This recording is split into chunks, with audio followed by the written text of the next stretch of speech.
నేను ఇంటికి తీసుకొచ్చాక వీడియో తీయడం కుదరలేదని చెప్పాను కదా! కానీ వీడియోలో కొంతమంది అన్న వాళ్ళకైతే నేను చాలా థాంక్స్ చెప్పాలి.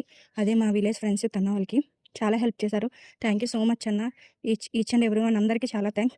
మీరు లేకపోతే మేము ఆ రోజు చాలా ఇబ్బంది పడేవాళ్ళం. Thank you so much. మేము ఇక్కడికొచ్చినప్పుడే కదా హైదరాబాద్‌లో ఉన్నప్పుడు కూడా మాకు ఫైనాన్స్‌గా చాలా హెల్ప్ చేశారు. థ్యాంక్ యూ సో మచ్ అన్న. వీళ్ళే కాదు ఇంకా చాలా మంది హెల్ప్ చేశారు. వాళ్ళందరి గురించి ముందు ముందు నేను వీడియోస్‌తో అయితే చెప్తాను. ఇంక ఈ వీడియో దగ్గరికొస్తే ఇది నెక్స్ట్ డే.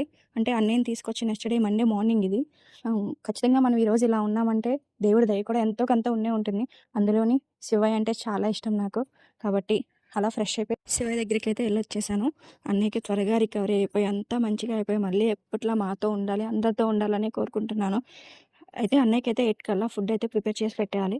కొంచెం ఇడ్లీలో మిల్క్ వేసి మెత్తగా చేసేసి అన్నయ్యకైతే పెట్టేసాను. 11 కల్లా అన్నయ్యకి కొంచెం యాపిల్ గాని ఏదో ఒక ఫ్రూట్ అయితే పెట్టాలి. సో, యాపిల్ అయితే మొత్తం తినలేడు కాబట్టి దాన్ని కూడా కొంచెం బాయిల్ చేసేసి దాన్ని కూడా మెత్తగా చేసైతే అన్నయ్యకైతే పెట్టేసాను. అన్నయ్యకి